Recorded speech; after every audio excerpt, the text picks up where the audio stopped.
This phenomenon involves a tremendous advantage for the well-to-do, since the indispensable goods are now available to him at a much lower price than he would be willing to pay if necessary. Because the poor man has to buy the simple necessities of life, he makes them cheap for the wealthy man.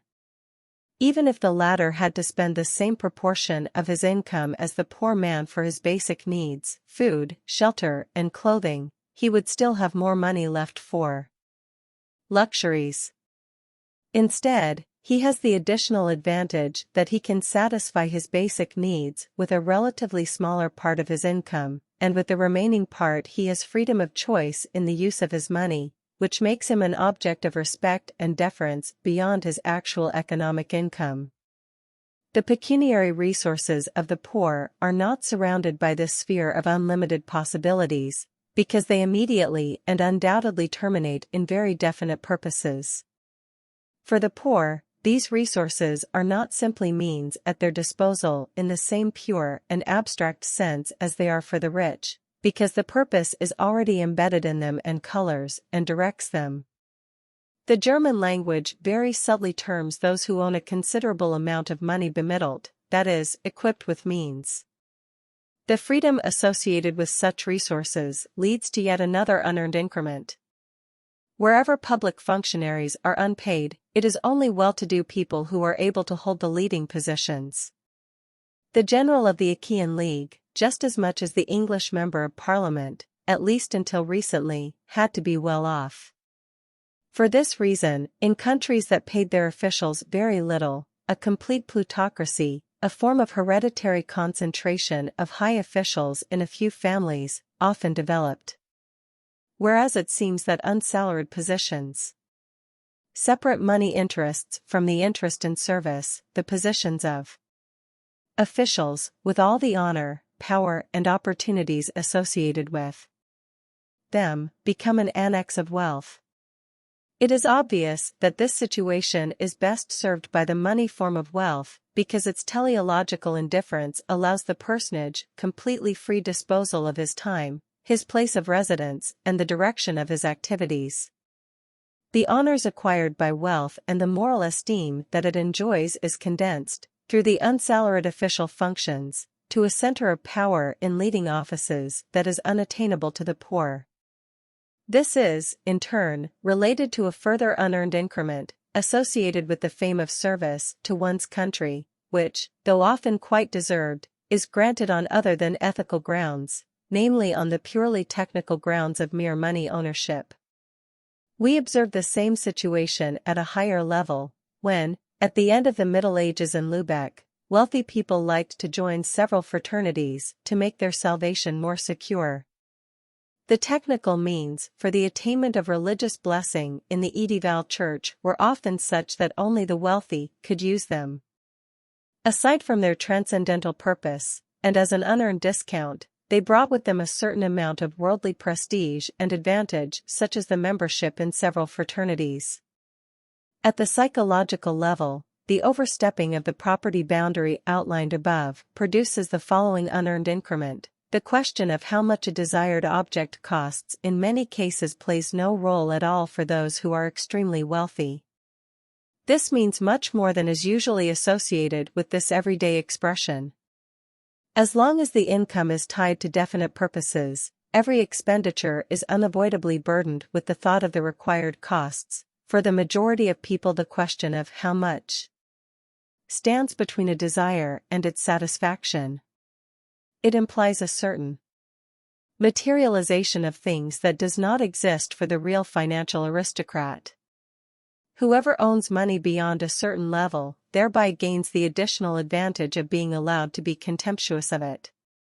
The way of life that does not have to consider the money value of things has an extraordinary aesthetic charm. The acquisition of things can be determined exclusively by objective points of view, dependent only on the content and the significance of the objects. Although the domination of money may depreciate the specific qualities of things and the awareness of them in so many respects, there are undeniably other phenomena that money enhances. The qualities of objects have at least the psychological chance, even though rarely realized, to be more in evidence, if what they have in common, economic value, is projected onto and localized in another form which lies outside them.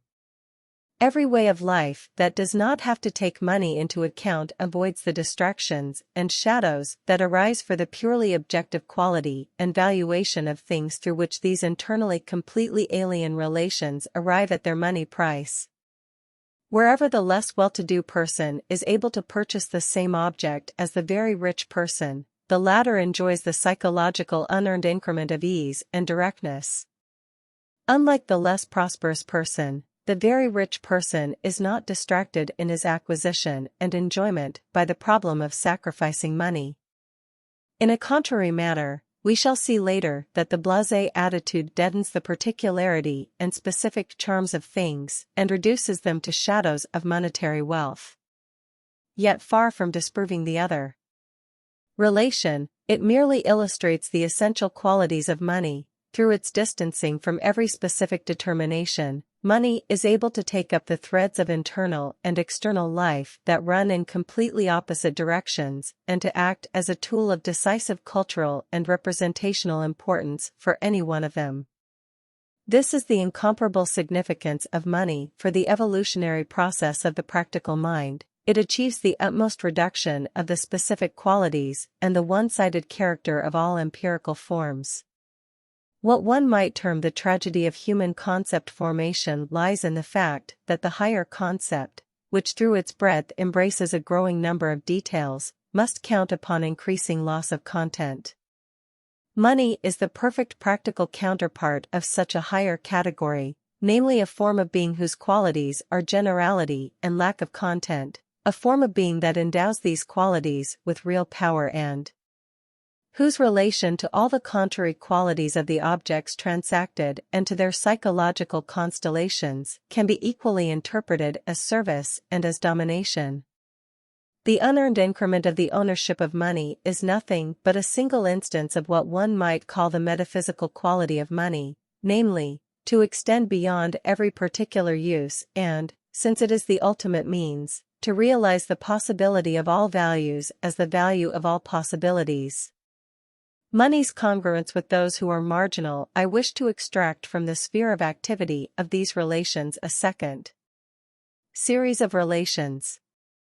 The importance of money as a means, independent of all specific ends, results in the fact that money becomes the center of interest and the proper domain of individuals and classes who, because of their social position, are excluded from many kinds of personal and specific goals. The emancipated Roman slaves were predisposed towards monetary transactions because they lacked any chance of achieving complete citizen status.